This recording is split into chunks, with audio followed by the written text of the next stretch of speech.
മുടി വെട്ടിയതും അഴിച്ചിടണതൊന്നും ചിലർക്ക് അങ്ങോട്ട് ദഹിച്ചിട്ടില്ല. എന്താ ഇപ്പം കഥ? ഞാൻ ആകപ്പാടെ മാറിയെന്നാണ് പറയുക. ഒന്ന് ഗ്ലാമർ ആകാനും സമ്മതിക്കില്ല. എനിക്കാണെങ്കിൽ മുടി കൊട്ടുള്ളില്ല. അപ്പോൾ അതങ്ങോട്ട് വെട്ടി നിർത്തിയെന്നേ ഉള്ളൂ. കർത്താവേ, എന്നെക്കൊണ്ട് വയ്യ. അപ്പോൾ ദേ ഞങ്ങൾ അർത്തുങ്കൽ പള്ളി പോകാൻ വേണ്ടിയിട്ട് റെഡിയായി നിൽക്കുന്നതാണ് കേട്ടോ. അപ്പോൾ ഞാൻ ഇപ്പോൾ ഇട്ടിരിക്കുന്ന ഡ്രസ്സിൻ്റെ ലിങ്ക് വീഡിയോയിൽ ടാഗ് ചെയ്തേക്കാം. അപ്പോൾ നമ്മൾ സെൻറ്റ് ജോർജ് പള്ളിയുടെ വാതിക്കെ കൊണ്ട് വണ്ടി പാർക്ക് ചെയ്തു. അവിടുന്ന് ഷോർട്ട് കട്ട് വഴി ദേ അർത്തുങ്കൽ പള്ളിയിൽ എത്തിയിട്ടുണ്ട് കേട്ടോ. അയ്യോ, പൊരി വെയിലാർന്നേ. പിന്നെ അവിടെ നിന്ന് നേർച്ചയിട്ടു, അടിമ കഴിച്ച് പ്രാർത്ഥിച്ച ശേഷം നമ്മൾ നേരെ പോണത് ആലപ്പുഴയിലോട്ടാണ്. ആറ്റുമുഖം ഷാപ്പിൽ ചെന്ന് വണ്ടി നിർത്തി. അപ്പോൾ എൻ്റെ കുറേ നാളത്തെ ആഗ്രഹമാണ് കള്ള് ഷാപ്പിൽ നിന്ന് ഫുഡ് കഴിക്കണമെന്ന്. അമ്മ വന്നിട്ടാണെങ്കിൽ നമ്മൾ പിന്നെ ഒരിടത്തും പോയിട്ടുമില്ല. എന്നാൽ പിന്നെ ഒരു കറക്കം കൂടി ആകട്ടെ എന്ന് കരുതി. പിന്നെ ഈ ആറ്റുമുഖം ഷാപ്പിൻ്റെ പ്രത്യേകത എന്ന് വെച്ചിട്ടുണ്ടെങ്കിൽ അവരുടെ കിച്ചണിൽ ചെന്നിട്ട് നമുക്ക് എല്ലാ സാധനങ്ങളും ഡയറക്റ്റ് കണ്ടുകൊണ്ട് തന്നെ ഓർഡർ ചെയ്യാം കേട്ടോ. ആ അറ്റത്തുനിന്ന് ഈ അറ്റം വരെ നിരത്തി ഇങ്ങനെ വെച്ചിട്ടുണ്ടാകും പല പല വിഭവങ്ങളായിട്ട്.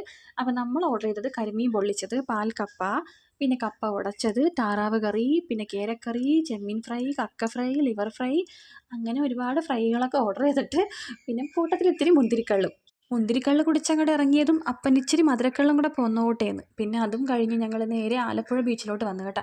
പിന്നെ അവിടെ കുറച്ച് നേരം വെയിലും കാറ്റും ഒക്കെ കൊണ്ടിട്ട് നേരെ വീട്ടിലോട്ട് പോന്നു. പിന്നെ വരുന്ന വഴി നമ്മൾ കൃപാസനം മാതാവിൻ്റെ അവിടെയും കൂടെ കയറിയിട്ടുണ്ടായിരുന്നേ. അപ്പോൾ അത്ര